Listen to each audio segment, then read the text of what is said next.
یہ ہماری ذمہ داری ہے. میں اکثر سوال کرتا ہوں اور آج میں ناظرین سے کرنا چاہتا ہوں.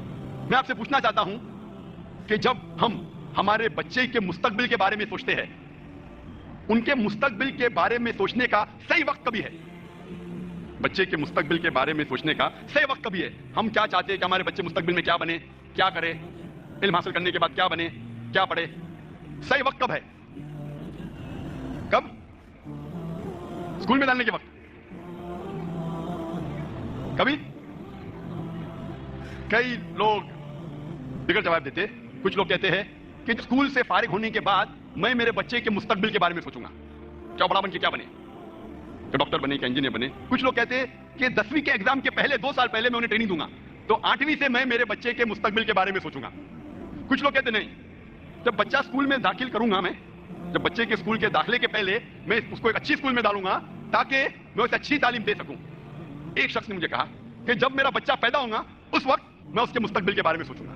اور میں اکثر یہ تقریر میں کہتا ہوں کہ اسلامک وقت سوچنے کے بارے میں, اپنے بچوں کے مستقبل کے سوچنے کے بارے میں صحیح وقت ہے جب آپ اپنا ہم سفر چنتے ہیں, جب آپ اپنا ہم ساتھی چنتے ہیں, جب آپ اپنی اہلیہ چنتے ہیں یا آپ اپنا شوہر چنتے ہیں.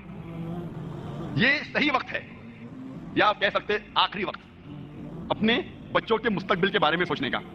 کیونکہ اگر آپ چاہتے ہیں کہ آپ کا بیٹا ایک کرکٹر بنے تو آپ کوشش کریں گے کہ میں کرکٹر سے شادی کروں.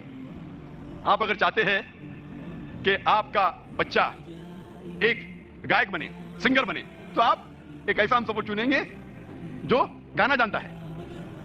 ہم سفر کو چننا بہت اہم ہے اپنے بچوں کے مستقبل کے لیے.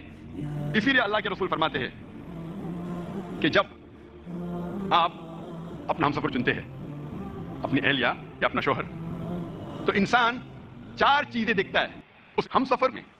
ایک ہے خوبصورتی, دوسرا ہے دولت, تیسرا ہے اچھا خاندان, اور چوتھا ہے نیکی, اچھے اعمال. اور اللہ کے رسول فرماتے ہیں کہ سب سے بہترین ان 4 میں سے ہے نیک اعمال.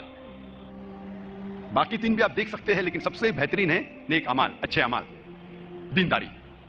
جب آپ اپنا ہم سفر چنتے ہیں وہ صحیح وقت ہے اپنے بچوں کے مستقبل کے بارے میں پلان کرنے کا.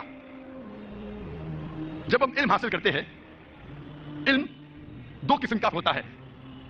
ایک ہے دینی علم اور دوسرا ہے دنیاوی علم.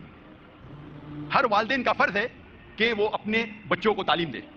فرض ہے کہ جو اہم دینی علم ہے, جو بنیادی باتیں دین کے بارے میں ہیں, وہ اپنے بچوں کو سکھائے. سب سے اول جو دین کی بات ہے وہ ہے توحید. ہر والدین کو اپنے بچوں کو سکھانا پڑے گا توحید کے بارے میں کہ اللہ ایک ہے اور اس کے علاوہ کوئی معبود نہیں. دوسری بات ہے نماز پڑھنا, تیسری ہے زکات دینا, چوتھی ہے روزہ رکھنا, اور 5ویں اگر حیثیت ہے تو حج کرنا. یہ 5 ارکان ہیں اسلام کے. اور اس کے علاوہ ہمارا فرض ہے کہ ہم اللہ اور اللہ کے رسول کی بات اپنے بچوں کو سکھائیں. جو سب سے بہترین تحفہ آپ اپنے بچوں کو دے سکتے ہیں وہ ہے قرآن مجید.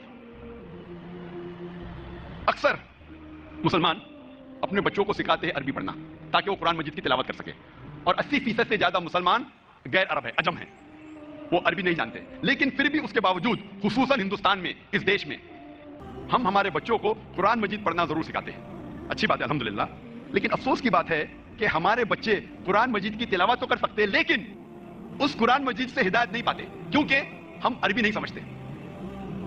تلاوت کرنا اچھی بات ہے, آپ کو ثواب ضرور ملے گا, لیکن جو ثواب آپ کو جنت میں لے کے جا سکتا ہے وہ ثواب ہے قرآن مجید کی باتوں پہ عمل کرنا. اگر آپ قرآن مجید سمجھ نہیں سکیں گے تو آپ عمل کیسا کریں گے؟ افسوس کی بات ہے کہ ہمارے والدین نے اسے اہم نہیں سمجھا کہ وہ ہمیں عربی زبان سکھائے. لیکن آج ہمیں ہمارے بچوں کو عربی زبان سکھانا بہت ضروری ہے تاکہ وہ اللہ سبحانہ و تعالیٰ کا کلام خود اپنے آپ سمجھ سکے. سب سے بہترین تحفہ اگر آپ اپنے بچوں کو دینا چاہتے ہیں وہ ہے عربی زبان سکھاؤ اور قرآن مجید پڑھنے کے لیے کہو اور اس سے ہدایت پاؤ. اس سے بہترین تحفہ میں نہیں جانتا ہوں کہ بچوں کو عربی زبان سکھاؤ, پڑھنا اور سمجھنا, صرف پڑھنا نہیں, پڑھنے کے علاوہ سمجھنا, تاکہ وہ قرآن مجید کو پڑھنے کے بعد اللہ سبحانہ و تعالیٰ کے احکامات پہ عمل کر سکے. دوسری قسم کی علم ہے دنیاوی علم. وہ دنیاوی علم جو آپ کو